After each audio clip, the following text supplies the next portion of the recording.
읽으신 하나님의 말씀을 봅니다. 신명기 8장 1절 2절. 신명기 8장 1절 2절. 우리 같이 읽습니다. 시작. 내가 오늘 명하는 모든 명령을 너희는 듣고 지켜 행하라. 그리하면 너희가 살고 번성하고 여호와께서 너희의 조상들에게 맹세하신 땅에 들어가서 그것을 차지하리라. 내 하나님 여호와께서 이 40년 동안에 내게 광야 길을 걷게 하신 것을 기억하라.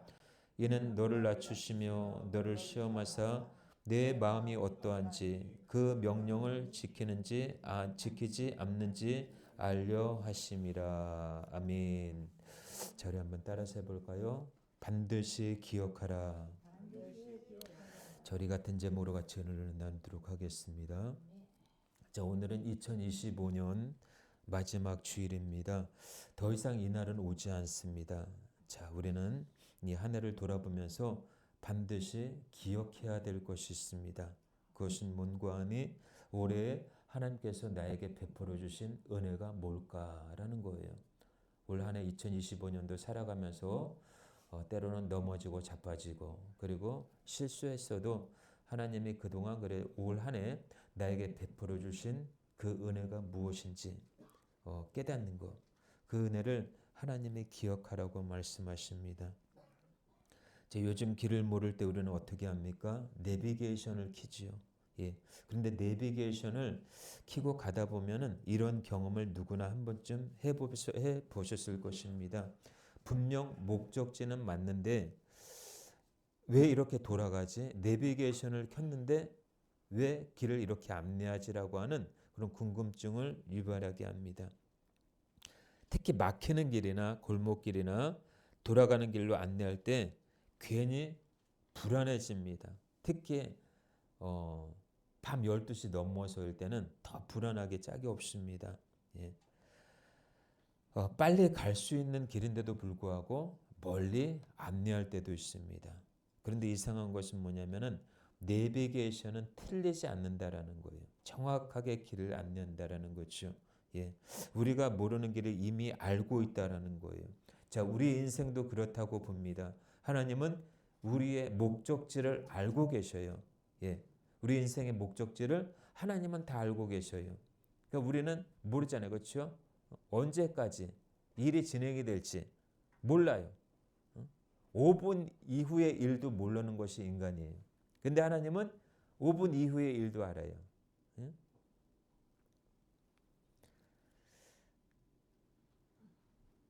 자, 우리는 가끔 이해되지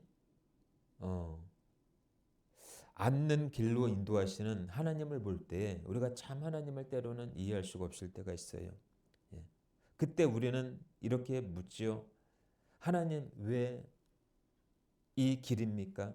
하나님은 하나님 그런데 왜 이렇게만 해야 합니까? 라고 하는 그런 질문이 우리 안에서 나올 때가 있다라는 거예요. 그럴 때 우리 주님은 이렇게 대답하는지도 모릅니다. 내 하나님 여호와께서 너로 광야의 길을 걷게 하신 것을 기억하라. 특별히 오늘 신명기 8장은요. 광야의 기억을 통해서 겸손과 순종을 배우라는 말씀이에요. 광야를 통해서 우리가 배울 수 있는 게 있다라는 거예요. 겸손함을 배우고 순종함을 배우고 풍요 속에서도 잘 나갈 때에도 하나님을 잊지 말라고 하는. 그러니까 우리가 잘 나갈 때 하나님을 잊을 때가 있어요. 잊어버릴 때가 있어요. 우리가 잘 나갈 때요 하나님을 기억할 것 같죠? 절대로 그렇지 않습니다. 하나님을 잊어버리는 순간은 한순간이에요. 올라가는 거는 정말 공들여서 올라갔는데 내려오는 거는 한순간이라는 거예요. 성공을 위해서 고군분투하고 노력을 했는데 망하는 건 한순간이라는 거예요. 이스라엘 백성들을 약속의 땅으로 바로 보내지 않고 광야에서 순종의 사람으로 빚으신 하나님을 우리는 기억해야 돼요. 왜 그렇게 해야만 하는지. 여러분들 광야는 길이 아니라 하나님이 훈련하시는 적합한 장소입니다. 광야를 통해서 내가 성령의 사람으로 거듭나고 깨지고 부서져서 마침내 하나님의 온전한 사람으로 만들기 위한 장소가 바로 광야라는 거예요. 그래서 광야는 하나님이 누구인가를 알아가는 학교예요. 광야를 통해서 내가 하나님을 알아간다라는 거예요. 그래서 소위 우리가 말하는 축복은 우연이 아니라 하나님의 인도하심의 결과라는 것입니다. 하나님은 광야에서 기억하라고 말씀하십니다. 무엇을 기억하라고 할까요? 한 해의 마지막 주일을 맞아서 한 해를 기억하고 새로운 2026년도에 역사하실 하나님을 또한 기대하며 또한 결단하는 그 시간이 될 수 있기를 축복합니다. 자, 하나님은 우리에게 잘 지켜라 말씀하시기 전에 기억하라고 말씀하셔요. 왜 그렇습니까? 여러분, 사람은 기억하는 대로 살아갈 수밖에 없어요. 우리는 보통 이렇게 기억하지요. 잘된 날, 성공한 날, 형통했던 때, 오래 붙잡고 힘들었던 시간, 눈물 흘렸던 날들은 빨리 지나갔으면 해요. 잊어버리기 쉬워요. 그런데 하나님은 정반대로 말씀하셔요. 광야를 기억하라. 하나님은 광야를 잊지 말라고 말씀하셔요. 왜 그렇습니까? 광야에 하나님이 계시기 때문에 그래요. 광야에 하나님의 손길이 있기 때문에, 광야에 하나님의 말씀이 있기 때문에 그렇습니다. 사람은 형통할 때, 잘 나갈 때 하나님을 기억하지 않습니다.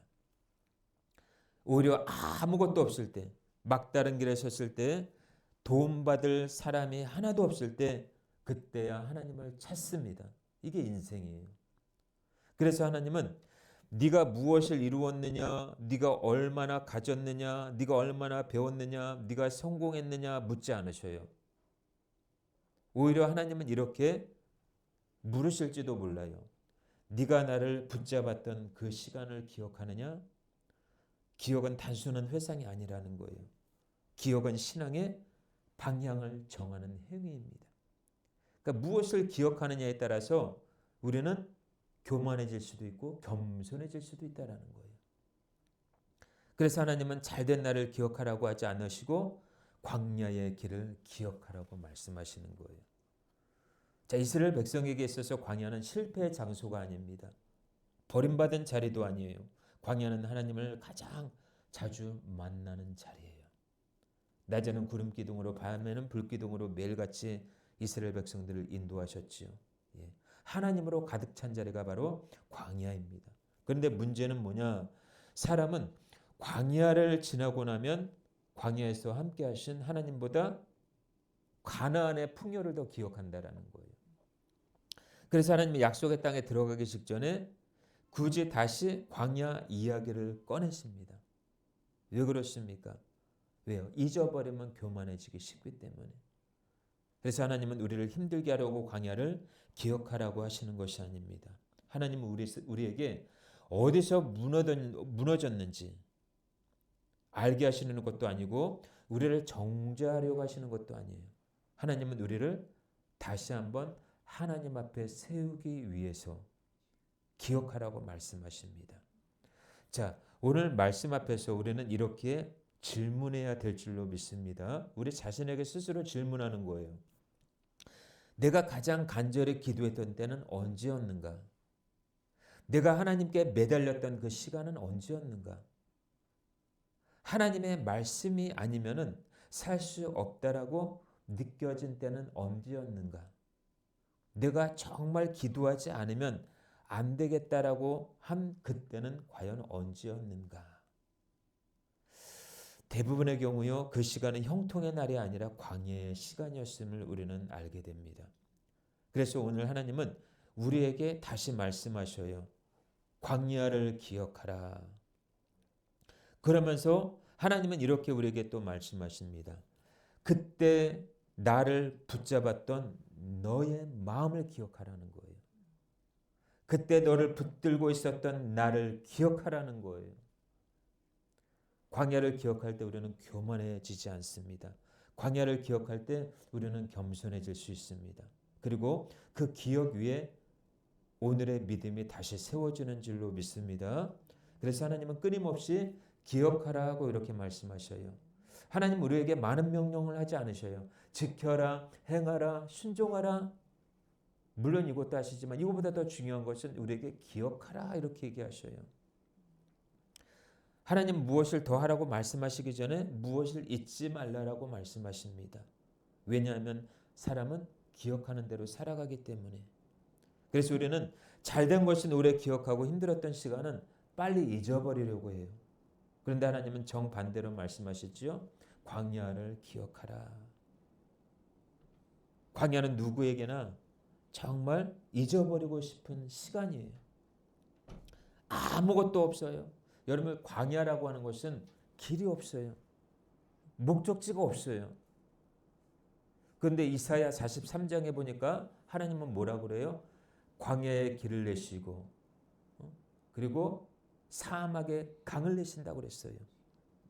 아무것도 보이지 않아도 아무것도 잡히지 않아도 기도해도 응답이 없는 것 같아도 괜찮습니다. 왜요? 그 가운데서도 하나님은 안 계시는 것이 아니거든요. 하나님은 그 시간을 지우지 말고 기억하라고 말씀하십니다. 왜 그러십니까? 그 광야에도 하나님이 계시기 때문에. 어찌 보면은 광야에 하나님이 더 신실하게 보이시는지도 몰라요. 광야에서 하나님이 일하시기 때문입니다. 광야에서 하나님이 사람을 만드셨기 때문이에요. 광야의 길 속에 숨겨진 하나님의 뜻이 있습니다. 오늘 본문 말씀에도 2절에 뭐라 그래요? 너로 하여금 걷게 하신 것을 기억하라. 여러분 무엇을 걷게 하셨을까요? 하나님이 걷게 하신 것을 기억하래요. 하나님이 우리로 하여금 무엇을 걷게 하셨을까요? 광야의 길을 걷게 하신 것을 기억하라고 말씀하십니다. 길이 없는 그 광야에 길이 되시는 주님. 그래서 우리 주님은 요한복음 14장 6절에 뭐라 그래요? 내가 곧 길이요 진리요 생명이니. 길 대신 예수 그리스도. 여러분 혹시 광야의 길을 걷고 있습니까? 주님의 길 되심을 믿으시길 바랍니다. 그 광야에서는 내가 내 뜻대로 할 수가 없어요. 계획대로 할 수가 없어요. 광야에서는 내가 하나님을 길로 잡아야 돼요. 하나님을 의지해야만 그 광야에서의 명확하게 길이 보이고 계획이 보여요. 목적이 분명해져요. 여호와께서 너로 광야의 길을 걷게 하신 것을 기억하라. 광야는 이스라엘이 잘못해서 들어간 길이 아닙니다. 내가 왜 이 길로 왔지? 이 길이 아니에요. 예. 출애굽기 15장에 보면 이스라엘 백성들이 수르 광야를 거쳐서 말의 쓴물을 만나죠. 예. 당연히 모세의 지도하에 그곳으로 인도했지만은 모세가 내가 잘못해서 이 길로 이들을 인도했나 이렇게 생각하지 않았어요. 모세는 철저히 하나님의 인도를 받은 사람이에요. 그런데 출애굽기 15장에 수르 광야라는 곳을 지나서 가나안 땅으로 평안하게 갈 줄 알았더니 얼마나 3일 길을 걸어왔으면 얼마나 목말랐겠어요. 그렇죠? 그런데 딱 하니 하나님께서 시원한 물을 제공해 주신 거예요. 마라의 물. 그 말의 쓴 물일 줄 누가 알았겠어요. 그런데 아마 그 중에는 감사했겠죠. 하나님 감사합니다. 3일 길을 걸어왔으니 얼마나 우리를 생각하셔서 이렇게 정말 목을 축일 수 있는 샘물을 주시니 감사합니다. 근데 먹고 나니까 물이 써서 못 먹겠는 거예요. 모세를 원망하고 그 다음에 하나님을 원망합니다. 원망하는 소리를 지겹게 듣다 보니까 모세도 짜증이 났는지, 짜증이 났다라고는 성경에 기록하지는 않았지만 아마 짜증이 났을 것 같아요. 원망하는 소리를 자꾸 들으니까. 그러니까 지도자 모세 입장에서는 하나님 앞에 기도할 수가 없는 거예요. 하나님 앞에 기도하니까 하나님 뭐라 그래요? 한 나뭇가지를 지시해서 마라의 물에 던져라 이렇게 합니다. 그러니까 그 물이 썼던 그 말에 쓴 물이 달게 변해요. 우리 인생도 마찬가지입니다. 우리 인생은 늘 말에 쓴 물을 만날 때가 있어요. 그럴 때마다 한 나무, 예수 그리스도의 그 십자가, 예수 그리스도를 생각한다면 우리는 그 쓴물 같은 인생도 단물이 될 줄로 믿습니다. 예. 하나님은 그런 하나님이셔요.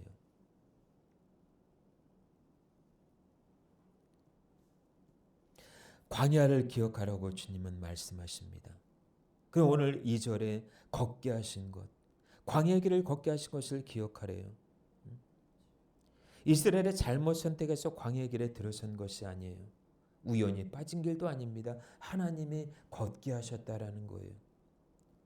어떨 때는요, 우리가 결심하고 한 일이 아닌데도 불구하고 내가 어떤 일을 딱 했는데 이것이 하나님의 인도였다라는 것을 후에 알아요. 나도 모르게 한 일들이 나중에는 하나님이 이렇게 하셨구나. 예? 대중에는 성령의 감동에 의해서 하는 분들도 있겠죠. 근데 아무것도 없이 한 일이 그게 하나님의 인도였다라는 거예요. 때로는 실수했어도 그 실수를 성공으로 이끄시는 분이 하나님이셔요. 여러분들 실수했다고 해도 자책할 필요가 없는 거예요. 왜요? 얼마든지 재생할 수 있는 힘이 있기 때문에. 하나님 때문에. 그래서 이스라엘은 애굽에서 가나안으로 가는 가장 빠른 길로 알고 있었어요. 근데 빠른 길을 알고 있었음에도 불구하고 하나님은 엉뚱한 길로 인도하셨다라는 거예요. 왜요? 빠른 길로 이스라엘 백성들 생각대로 빠른 길로 갔다라면은 아마 마음에 교만이 넘쳐났을 거예요. 그런데 하나님은 그 길을 허락하지 않으셨다라는 거예요. 왜요? 아직 이스라엘 백성들의 마음에 애굽의 속성이 남아있기 때문에. 몸은 나왔지만은 생각은 아직 애굽에 가 있는 거예요. 몸은 하나님의 은혜로 이렇게 예수 믿지만은 우리의 마음은 아직 세상에 가 있어요. 그런 거나 똑같아요. 아직 우리는 교회 나왔지만은 아직 거듭나지 못한 성도들도 있다라는 거예요. 두려움은 여전히 애굽에 있어요. 그래서 하나님은 그 상태로 가나안에 들이지 않으십니다. 그래서 하나님은 목적지보다 사람을 먼저 보셔요. 사람을 먼저 보셔요. 그래서 2절에도 너를 낮추시며 우리를 낮추신대요. 왜요? 교만을 벗어버리기 위해서. 자, 이는 너를 낮추시며 광야에서 가장 먼저 일어나는 일은 환경의 변화가 아닙니다. 광야에서 가장 먼저 일어나는 일은 뭐냐? 사람의 무너짐이에요. 무너짐. 내가 무너져야 돼요. 그게 뭔 말이냐? 내가 무너져야 된다는 건 내가 실패하는 건가? 내가 완전히 적어되는 건가? 그것이 아니라 내가 무너져야만 주님이 일할 수 있는 거예요. 광야에 들어가면요. 자존심이 무너져요. 왜냐하면 광야에 딱 들어서게 되면 먼저 자존심이 올라와요. 내가 이래도 내가 왜 이래야만 되는지 이 자존심이 용서가 안 돼요. 광야에 들어서면 하나님이 우리를 광야에 들여보내시는 이유가 있어요. 왜요? 자존심이 무너지고 계획이 무너지고 내 방식이 더 이상 통하지 않는다라는 것을 알게 하시기 위해서. 여러분 우리 계획이 통하나요? 우리의 계획대로 되나요? 안 되잖아요. 우리의 방식이 통하지 않잖아요.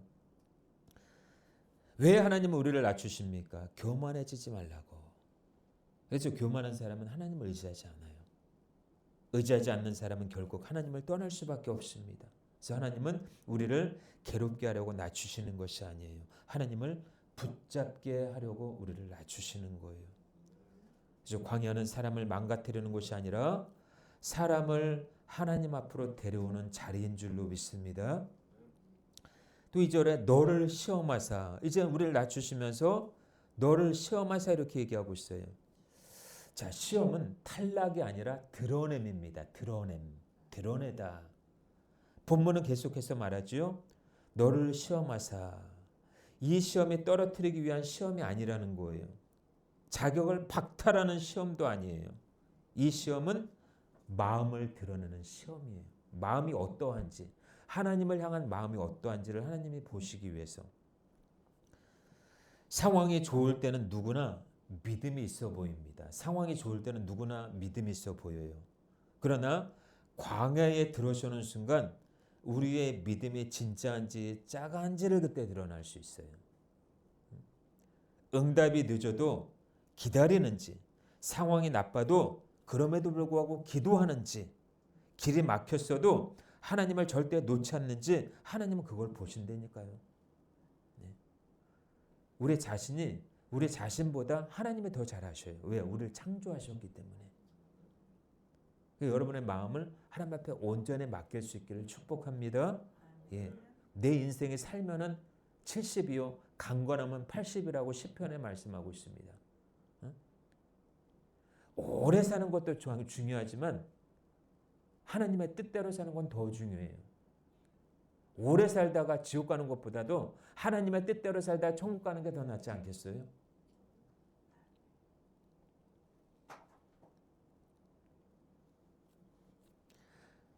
자, 또 내 마음이 어떠한지 이렇게 얘기하고 있습니다. 네 마음이 어떠한지. 하나님이 끝까지 보시는 것이 있습니다. 바로 우리의 마음이에요. 우리의 마음을 보셔요. 하나님은요, 결과를 보시지 않으셔요. 이 사람의 결과를 절대로 보시지 아니하고요. 우리의 마음을 보셔요. 마음. 속도를 보지 않습니다. 마음을 보셔요. 네 마음이 어떠한지. 지금도 하나님은 우리의 마음을 보고 계시는 줄로 믿습니다. 형통할 때의 마음을 보시지 않으셔요. 광야 한가운데에 있는 우리의 마음을 보신다는 거예요. 그래서 이 광야라고 하는 것은 내 마음의 주인이 하나님인지 다른 것인지를 분명히 드러내는 자리가 바로 광야예요. 아직도 우리 자신이 우리의 생각대로 무엇을 경영하려고 한다면요, 하나님을 잊어버리는 자인지도 몰라요. 광야의 한복판에서 하나님을 찾는 것이 아니라 길을 찾고 있다는 거예요. 자, 우리는 광야 한가운데에 어쩜 우리가 광야 한복판에 있는지도 모릅니다. 그 가운데서 우리의 모든 것을 다 내려놓고 주님이 나의 모든 것을 인도해 주세요. 저는 어떻게 할 수가 없어요. 가진 것 없습니다. 배운 것 없습니다. 그렇다고 해서 나의 배경이 좋은 것도 아닙니다. 하나님 보고 이제까지 여기까지 왔사오니 하나님 나의 남은 인생도 하나님만을 바라보고 나가게 하여 주시고 나의 인생 오직 주 앞에 있음을 알게 하여 주시고 하나님이 나의 인생을 전적으로 책임져 주신다라는 것을 내가 잊어버리지 않게 하여 주옵소서 라고 고백하며 나아갈 때 하나님은 놀라운 빛으로 여러분들 비추시고 인도하실 줄로 믿습니다. 자, 마지막으로요. 광야에서 남는 게 뭘까요? 우리가 만약에 광야에 있다고 한다면 광야에는 아무것도 없다고 했는데 그렇다면 광야에 남는 것이 무엇일까요? 오늘 신명기 8장 1절 2절에 너로 하여금 40년 동안 광야 길을 걷게 하신 것을 기억하래요. 그러면 이 가운데 광야에서 있는 게 뭘까요? 말씀입니다. 말씀. 예. 여러분 광야에 가면은 붙잡을 게 하나밖에 없어요. 돈이 아니에요. 사람도 아니에요. 경험도 아니에요. 하나님은 광야에서 말씀하십니다. 마태복음 4장 4절에 사람이 떡으로만 살 것이 아니요 하나님의 입으로 나오는 모든 말씀으로 살 것이니라. 하나님의 말씀이에요. 말씀. 광야는 어떤 곳이에요? 하나님의 말씀이 없이는 살아갈 수 없다라는 것을 배울 수 있는 시간이라는 거예요. 그래서 하나님은 광야를 짧게 끝내지 아니하셔요. 40년이라는 그 기간을 오늘 주셨어요. 그 시간 동안 노예는 사라지고 하나님의 백성으로 세워지는 시간이 바로 40년이에요. 자, 말씀의 결론을 맺겠습니다. 자, 오늘 우리의 광야를 어떻게 살아가야 될 것인가? 우리에게도 광야는 있어요.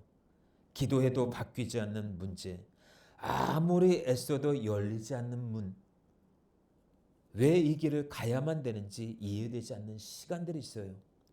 그러나 오늘 본문은 분명히 말씀하고 있습니다. 여호와께서 너로 광야의 길을 걷게 하신 것을 기억하라. 여러분 이 말씀이 믿어진다면 여호와께서 너로 그 길을 걷게 하셨다. 내가 너로 하여금 그 길을 걷게 하셨다라고 하는 것을 이 말씀이 믿어진다면 여러분 광야는 저주가 아니라 축복이 될 줄로 믿습니다. 그리고 광야는 반드시 끝난다라는 거예요. 계속되는 게 아니라는 거예요. 그 차를 타고 한번 그 터널을 한번 지났는데 제가 생각하기로는 양양 터널이 제일 긴 것 같아요. 맞습니까? 더 긴 게 있나요 혹시? 양양 터널 말고 또 긴 게 있나요? 없나요? 그게 한 몇 분 정도 걸리나요? 양양이? 한 15분, 20분 걸리나요? 예. 아무튼 이 잘못 들어선 것 같은 느낌이 들어요. 이게 길이 안 보이니까. 예. 근데 끝은 있더라고요, 보니까. 예. 우리 인생도 그래요. 어려움이 계속 지속될 것 같은데 끝은 있다라는 거예요. 왜요? 그 기간 동안 우리를 계속 주님이 담금질하시는 거예요. 다듬어 가시는 거예요. 예. 모난 부분들을 다듬어 가셔요. 그래서 이 토기장이가 그 토기를 빚을 때 모난 부분들은 다 이렇게 잘라내잖아요. 그렇죠? 예, 우리도 마찬가지예요. 우리는 완전하지가 않기 때문에 주님 안에서 항상 모순투성이에요. 저도 그렇고 여러분들도 그렇고 하나님 앞에서는 늘 모순투성이에요. 그러니까 하나님이 광야를 통해서 우리를 다듬어 가시는 거예요. 예. 약속은 반드시 이루어집니다. 그때 우리는 이렇게 고백하게 될 거예요. 하나님, 그때는 몰랐지만은 광야에서도 가장 가까이 계셨습니다. 오늘 광야에 있다면 이 한 절을 붙잡으시길 바랍니다. 그 길을 하나님이 허락하셨다라는 거예요. 오늘 이 믿음이 오늘 우리를 살리고 내일을 걷게 하실 줄로 믿습니다. 한 해를 마무리하는 이 시점에서 우리는 2025년도 한 해를 거울 삼아서 2026년도에 도약할 수 있기를 바랍니다. 한 해에 하나님께서 우리에게 어떤 은혜를 베푸셨는지 마음에 새기시고 기억해서 앞으로 하나님께서 우리의 삶을 전적으로 책임지시고 인도하신다는 확신 가운데 더욱 하나님을 의지하며 승리하며 살아갈 수 있기를 주 예수 그리스도 이름으로 축원합니다. 아멘. 우리 찬양 한 곡 부르고